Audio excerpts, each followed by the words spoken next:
This is the instructional how-to video for waffle time. Got your extended tongue with a 36-inch generator platform, being able to mount your generator. Open up the 36-inch access door. You're going to see your 100-amp electric panel.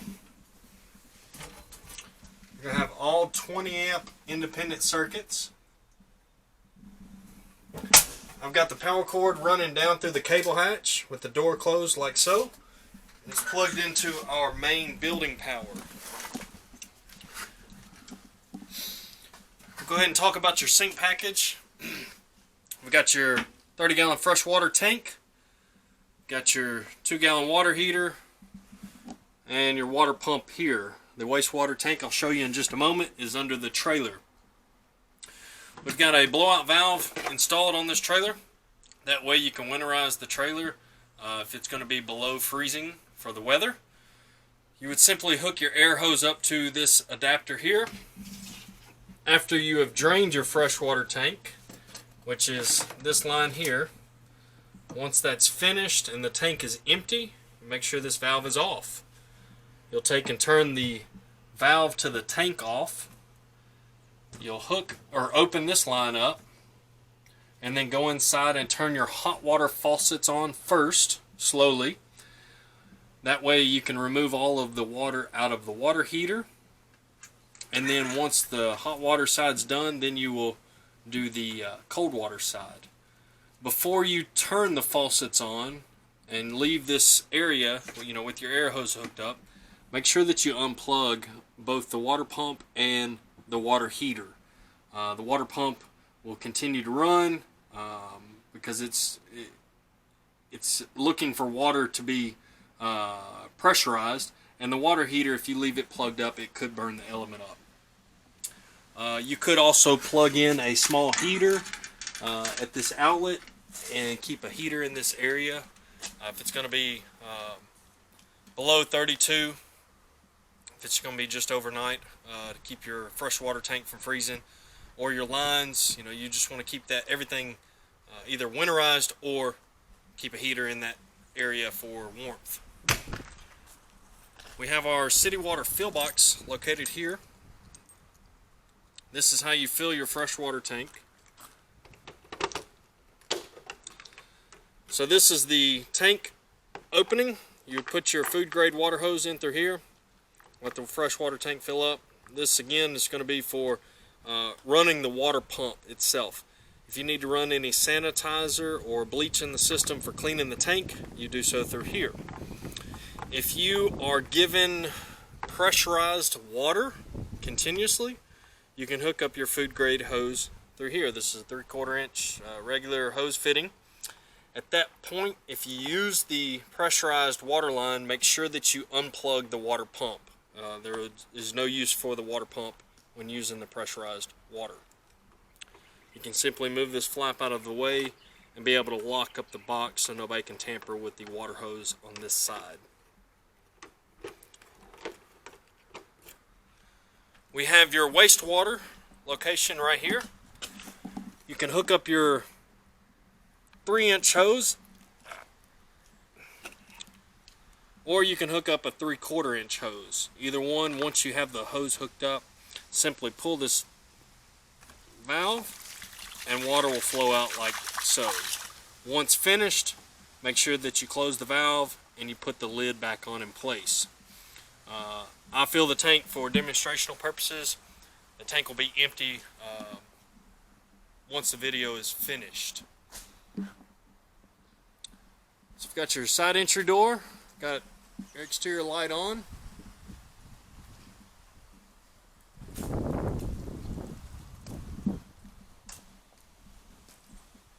Got your 2 exterior lights above the concession window.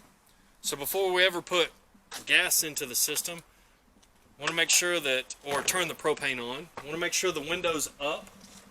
You can go ahead and set your flip-up counter up in place.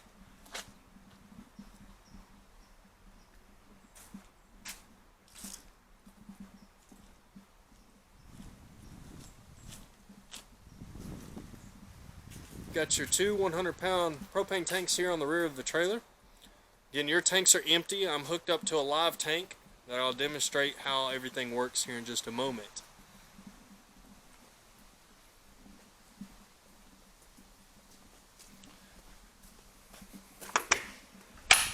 Go ahead and go inside. We're going to check the plugs first.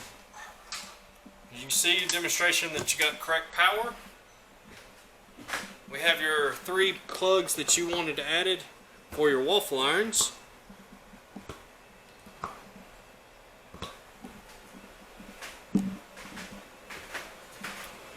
Plug at your sandwich prep here at the rear of the trailer.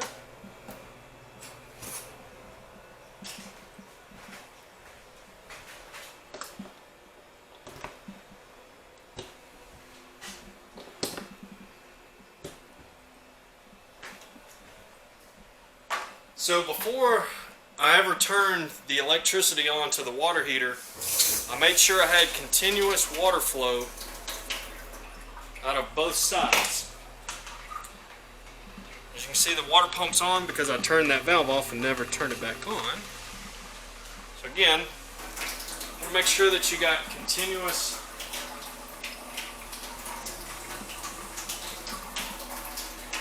water flow.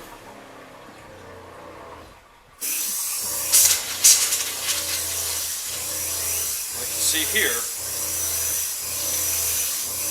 I'll be able to see steam. I've got water at about 120 degrees right now. So you want to make sure before you ever plug that water heater in at any time that you have continuous water flow out of both hot water sides. At that point, then you can plug the water heater in and set the desired temperature that you are needing.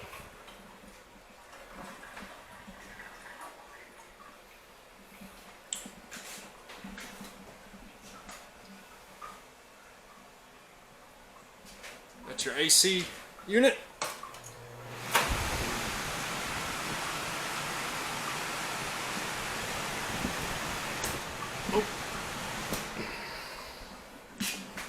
We've got the 48-inch sandwich prep cooled down to 34 degrees.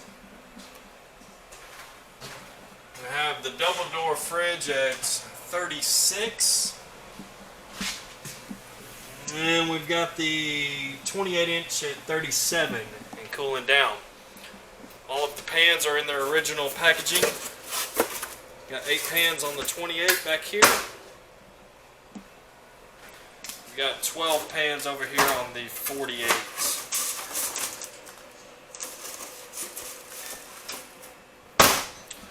Refrigeration below.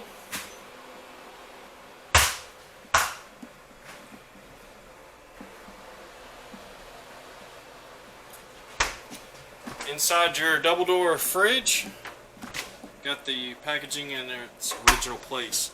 We have the legs for the deep fryers in their original packaging, also the drain tube for the oil.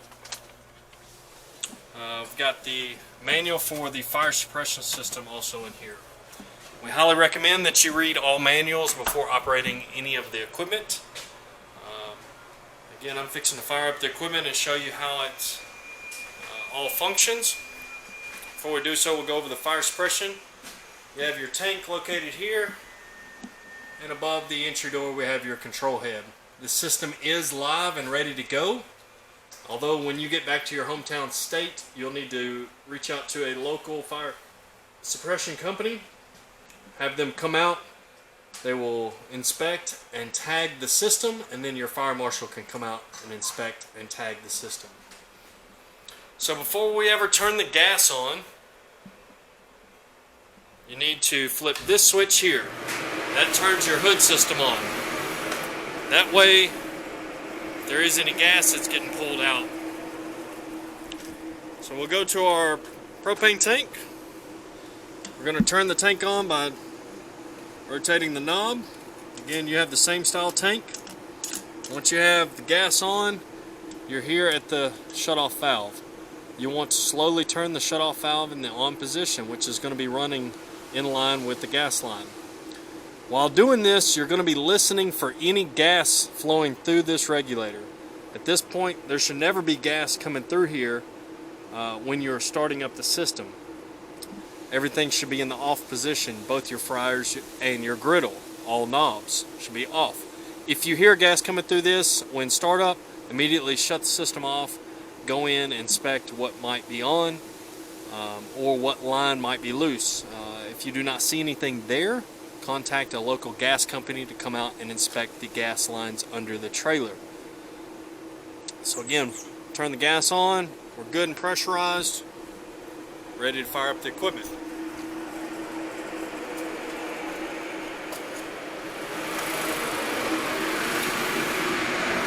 So you definitely want to have a lighter like this.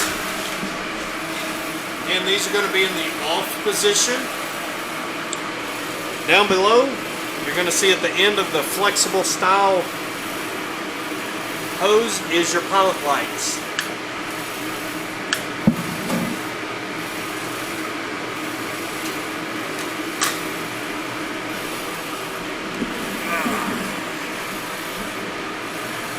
See the pilot lit?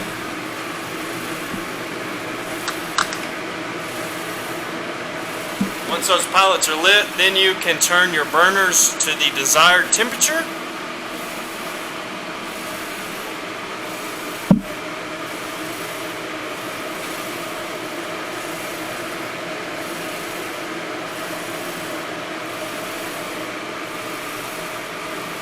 And that's how you light your griddle.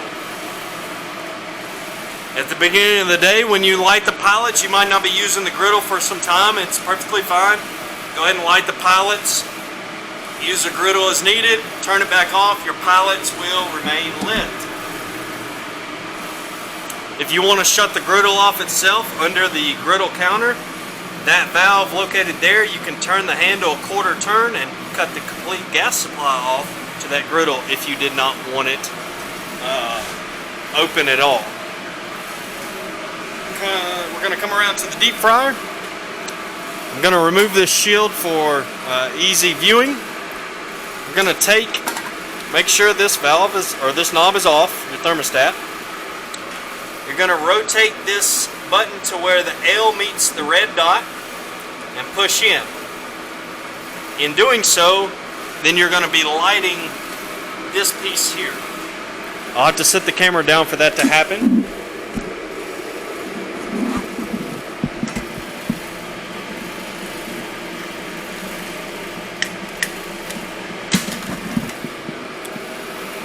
Got the pilot light lit.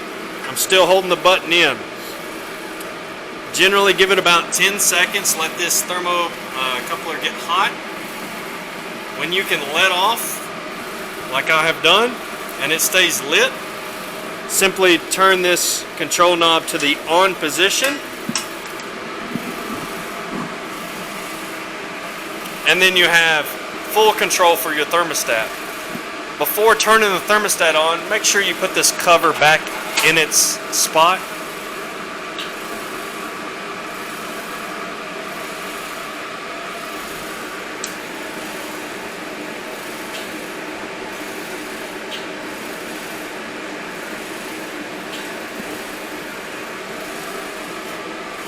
And when done with the deep fryer, make sure that you turn this back to the off position.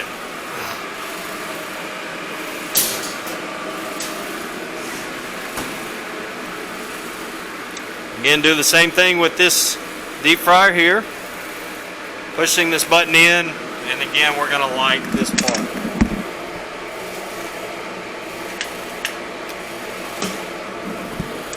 You can light this without removing the cover, as you see that I just done. If I let off too early, like I just done, that pilot will go out. So again, you want to make sure that you wait about 10 to 15 seconds.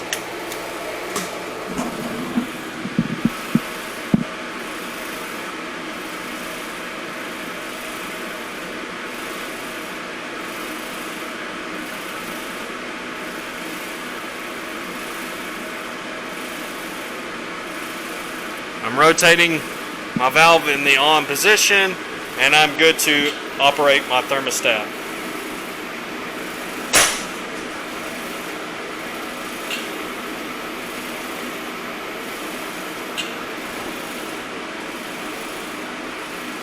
Once finished, make sure that you turn this back to the off position.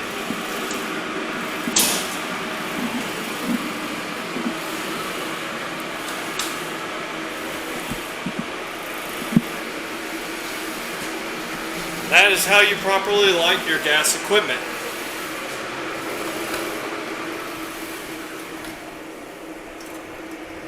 I'm going to go back here. So when you're finished for the end of the day or travels, make sure that you turn the gas valve off and turn the tank off. Never leave those running overnight. That is a very dangerous thing to do. So make sure the tank is off and your shut-off valve is off. Also, before transport, make sure that your tanks are strapped in place like we have them, and make sure that there is a pin in the cage, which we will provide before leaving. That will be for both tanks. You also want to make sure that your drive lights are working, meaning running lights, brake lights, and turn signals. You'll go inside and make sure that you cut off all of your electricity, starting with your hood fan first. If you would like, you can go ahead and cut your refrigeration off. As far as your double door fridge, the sandwich preps will turn off when you cut the electricity off.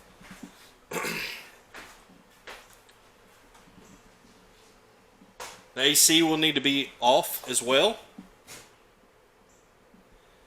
and then you can turn off your light switches. Definitely make sure you lock up your doors.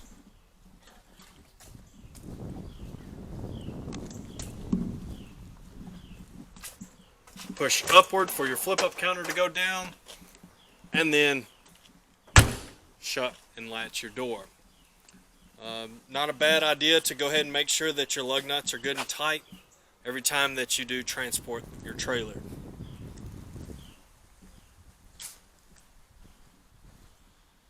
Thank you for taking the time to review this video. It is meant for instructional purposes. If you have any questions, please do not hesitate to reach out to us. We're here to help. You can reach us at 615-641-7720. Again, use this video as you need to for instructional purposes. Not a bad idea just to get in a routine habit also for unplugging the water heater itself. Just to ensure that it is safe and sound and no problems with it. Hope you enjoy your trailer, and thank you.